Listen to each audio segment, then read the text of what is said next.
காலேஜ்ல நிறைய அரியர் வச்சு மறுபடியும் எக்ஸாம் எழுதலாமேன்னு பார்த்தா அவனுக்கு அப்பயே அந்த கொஸ்டினுக்கு ஆன்சரே தெரியாம உட்கார்ந்தே இருக்கான். சரி ரூம்ல உட்கார்ந்து படிக்கலாமேன்னு பார்த்தா ரூம்ல இருக்கிற எல்லா பசங்களுமே பொண்ணுங்களெல்லாம் கூட்டிட்டு வந்து தண்ணின்னு அடிச்சு அந்த இடத்துலயே வாமிட் பண்ணிடுறானுங்க. அடுத்த நாள் இவன் அந்த ரூம்னா கிளீன் பண்ணிட்டு படிக்கலாமேன்னு போறப்ப மறுபடியும் அவனுங்க அதே மாதிரி தான் பண்றானுங்க. இதெல்லாம் பார்த்த இவனும் அந்த ரூம்ல இருக்கிற பசங்க கிட்ட சண்டை போட்டு வெளியில வந்துடுறான். படிக்கிறதுக்கு வேற வழி இல்லாம கிளாஸ்லயே நல்லா படிக்கிற செல்வா கூட போனா அவங்க வீட்டு மொட்டை மாடியில போர்டுனா வச்சு எல்லாருமே ஒன்னா உட்காந்து ஜாலியா படிச்சிட்டு இருக்காங்க. இதெல்லாம் பார்த்த நம்ம ஹீரோவும் அவங்க எல்லாரு கூடயுமே நல்லா படிக்க ஆரம்பிக்கிறான். இப்படின்னா இருக்கும் போது அந்த கிளாஸ்லயே நல்லா படிக்கிற இந்த செல்வா அயன் பண்றவரோட பொண்ணை லவ் பண்றான். இதனா நம்ம ஹீரோக்கு தெரிய வந்து அயன் பண்றவரோட பொண்ணை நீ லவ் பண்றியே உனக்கு செட் ஆகுமான்னு கேக்குறான். நான் யாரு என்னன்னு பார்த்து லவ் பண்றதுக்கு நான் ஒன்னும் மலையாளி இல்ல, நான் தமிழன்டான்னு சொல்றான்.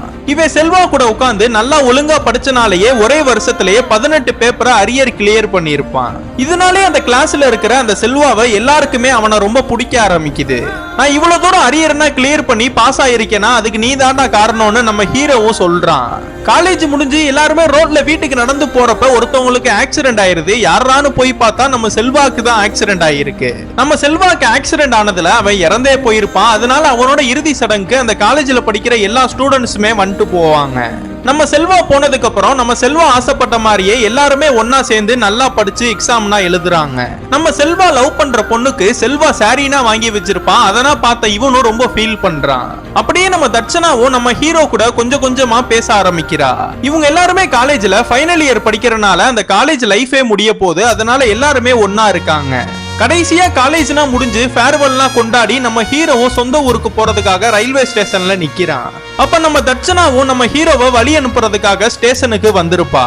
நம்ம ஃபர்ஸ்ட் இயர் படிக்கும் போதே நீ பண்ண தப்புக்கு நான் மன்னிச்சிருந்தேன்னா நம்ம ரெண்டு பேருமே இப்ப ஒன்னா இருந்திருப்போம்னு சொல்றா. ட்ரெயினிங் எடுக்க போறாங்க. இவனும் பிரிய போறான்னு இவனை டைட்டா ஹக் பண்ணிக்கிறா. அவ கிளம்புனதுக்கு அப்புறம் இவனு ட்ரெயின்ல ஏறி போயிட்டு இருக்கும் போது இவன் கூட படிச்ச பசங்க எல்லாருமே ஓடி வந்து என்ன மறந்துடாதரா மிஸ்யூ மச்சான்னு சொல்லி இவனை பாய் சொல்லி வழி அனுப்புறாங்க. இதுக்கப்புறம் என்ன ஆச்சுன்னு உங்களுக்கு தெரியணும்னா கீழே கமெண்ட் பாக்ஸ்ல பார்ட் 4ன்னு போட்டு போங்க.